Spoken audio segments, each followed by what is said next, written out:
Alright guys, welcome back to One Giant's Garage. So today we're going to work on old dirt diggler. Me and the barn supervisor here. So what's happening is, in neutral, when you're trying to sit still, the tires are actually creeping forward, so it's like it's still in gear.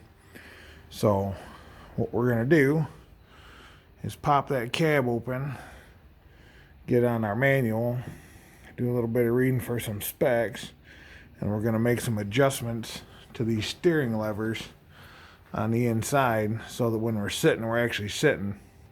Because right now it's kind of a pain when I go to change, buckets and stuff, reaching out and grabbing these levers. The machine will actually creep forward, or when you want to park it, you got to actually like dig the bucket down in the ground if you want to leave the skid loader running. And it's got enough power that it'll still push through. Unless you're really dug in. So we're going to dig into that. I'll show you how all that works, and that way if you run into it, you can do it yourself. So to start with, we're going to take off this bolt here and this bolt here. This is what actually holds the cab down. Most of these older Bobcats are kind of the same way. This one again is an 843, but you'll find it the same on all your 40 series, 843, 743, 643, etc., etc. So I'll get these loose and then I'll be right back. All right, once you got those two bolts out, they're actually nuts on top of the captive studs. It's just a matter of jumping up and tipping it back.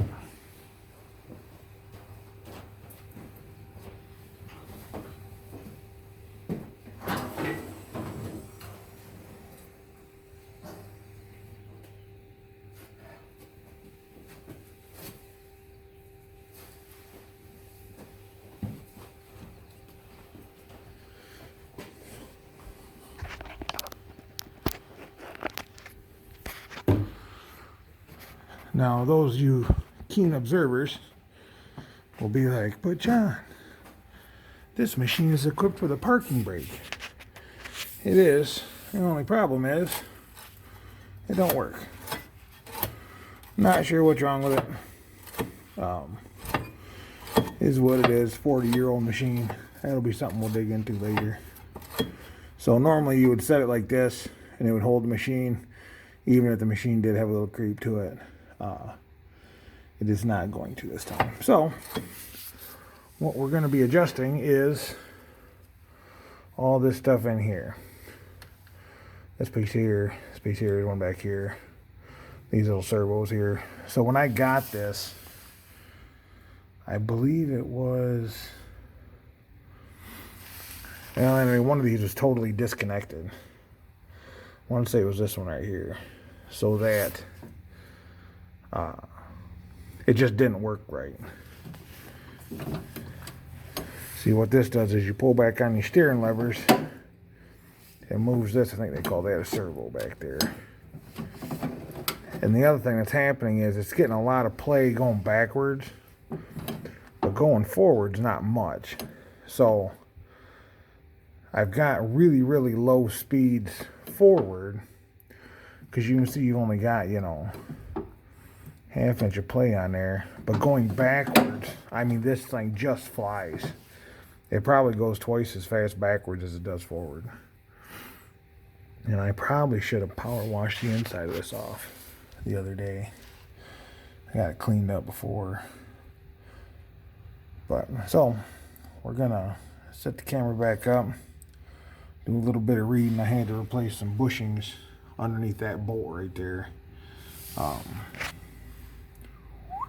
That one right there, when I first got it. So the bushings through Bobcat are discontinued. Dealer was nice enough to point me to a custom bushing maker, and I called them, like, oh yeah, we can do it, no problem, for $120 a bushing. So I got online, measured how big the hole was, how big the bolt was, so I knew how thick the bushing had to be, and I ordered one online for, I think it was $1.50 or something like that. So that made a huge difference, because at the time, this lever here, you could go all the way one way or the other, in this, I don't know the name of this piece right here, but this block wouldn't even move. That's how much slop was inside that bolt. So that cured that up pretty good. So we'll get set up and I'll do some measurements and then we'll go from there. Alright, so what we have to do is first disconnect the steering linkages from these servos, which is this bolt here and this bolt here. I already loosened them up just so you guys don't have to sit through the tedious part. Sure you guys all know your righty tighties and your lefty loosies. So I think I see what the problem is. All this over here is super loose. So we're gonna see if we can get this thing adjusted out right. If not, we'll have another video another day on how to replace bushings in the steering. So what you're setting first is called your centering springs, which is this here and this here. You see this one here is, well, it's got some plate to it too. This one here has quite a bit. So you see there's little shoulders underneath these bushings right here. So we're going to loosen up these jam nuts a little bit. What I should do is let this spread out so we don't have nearly as much wobble in there, in theory. Whether it works that way or not, I'm not sure.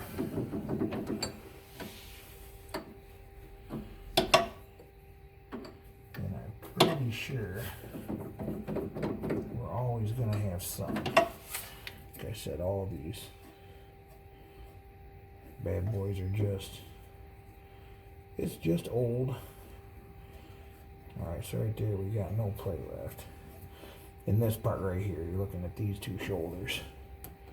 This one right here is pretty good. So, we'll lock these two jam nuts back together.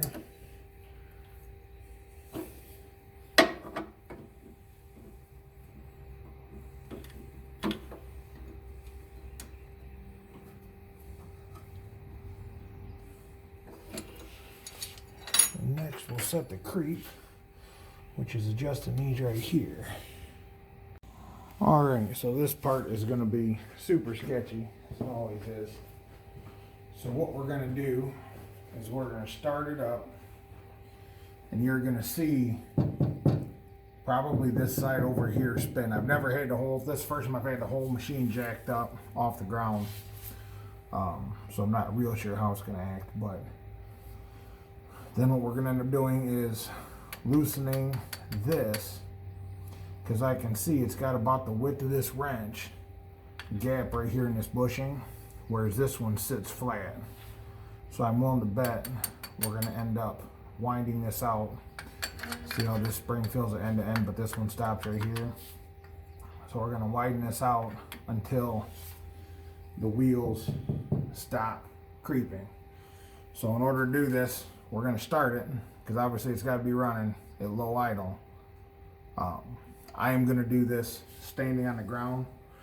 I'm 6'6", so I can reach over top of these loader arms and keep back from the tire. To do this properly, you would want a remote start switch so that you could shut it off and turn it on from here. Here at One Giant's Garage, we don't have safety tools, so I am going to set up a ladder to reach the ignition switch that's in the top of the cab up there, get this thing started, and then we'll start spinning some of these nuts and see if we can get her adjusted so she quits creeping. Alright, stay tuned. If it all goes wrong, at least it'll all be on video. Well, that was a good catch. I just noticed my camera stand was against one of these tires, so that was almost a bad day. Alright, let's get her fired up.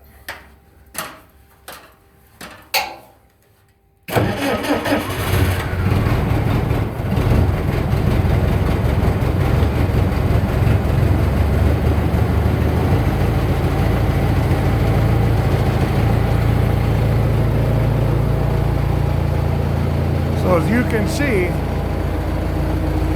it is definitely not set correctly. None of those tires should be moving right now. So, we're going to do some adjustments. See if we can get them to quit.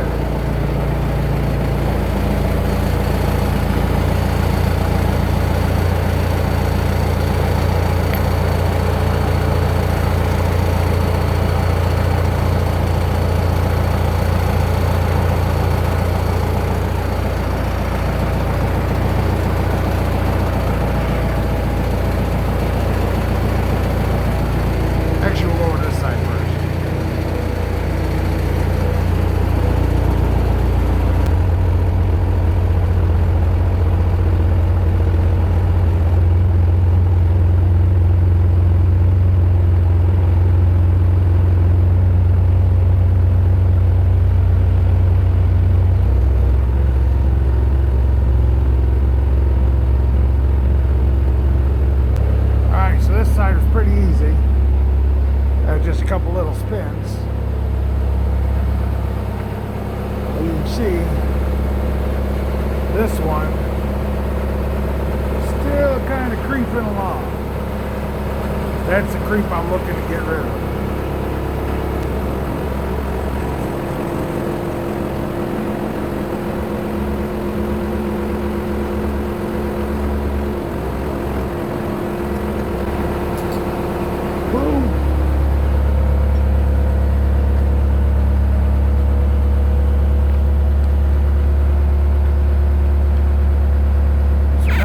See, jacked up off the ground, all the tires are dead still. Whoops, that one right there is creeping just a little bit.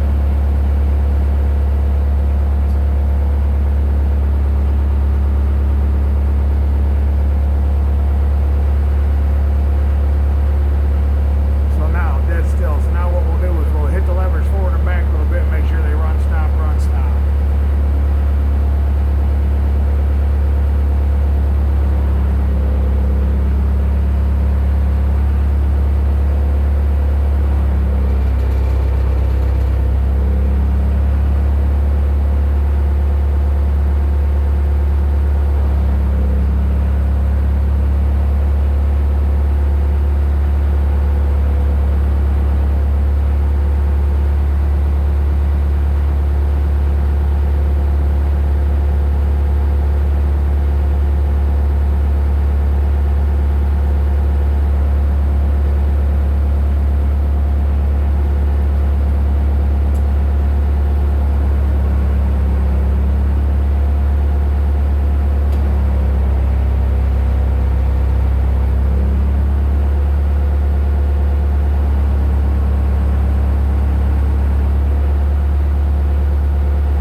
So that pretty well sums it up. Not gonna put it all back together quite yet. This Bob-tach right here, this is where the bucket actually attached to. So I have a bushing right down in there. You can kind of see it. Let's see this hole. Well, looks like a big fat washer down there. There's a weld-in bushing.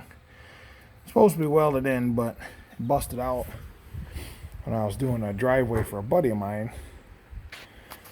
I just happened to notice that all these pins and everything are just hit. So before I put it all back together, I am going to pull this Bob-tach off and at least get that bushing welded back in, because that makes this whole side super sloppy if I'm trying to do grade work or anything. But I think I'm going to try to replace this whole Bob-tach, because I mean, by the time I get all new bushings and pins and all that other hoopla, I think I'll probably be into half the new cost of a new one. I looked them up, I think new ones are about $1,200, $1,500 for aftermarket. because I really need to redo all these catches and everything, because this stuff's all, you know, wore out and bent, and this is all jerry-rigged. It's just a hitch pin welded on, you know, where the handle broke off, and I already replaced that pivot bolt over there on that one, you know, but this one I'm sure is not too far behind it, so we'll see. I'll do a little bit of looking around. Maybe I'll be able to get rid of my bungee that holds my handle back. When I switch attachments, I gotta go like this and then use a bungee to hold it down.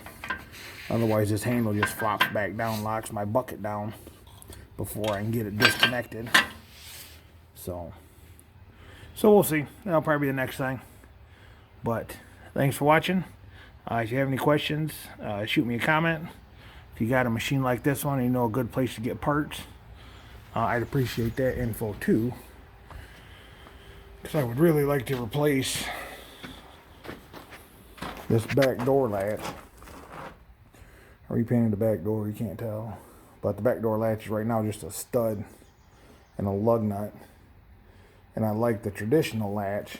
It goes down over top of that post and you can actually padlock it shut. Whoever had this before me took that off, welded that stud in there and put that lug nut on there, and then they cut out part of that grill right there so they could get to the engine oil dipstick easier. But it's kind of foolish because you can reach in there just fine even with that grill in place. So I've still got that piece, so I'll weld that back in. I'd like to get that replaced, this latch. That way if I got to leave the machine on site or something while I shuttle dirt back and forth, I don't have to worry about anybody messing with it. So yeah, if anybody has parts for Dirt Diggler Bobcat 843, I'll leave me a comment as well. Alright, thanks for watching.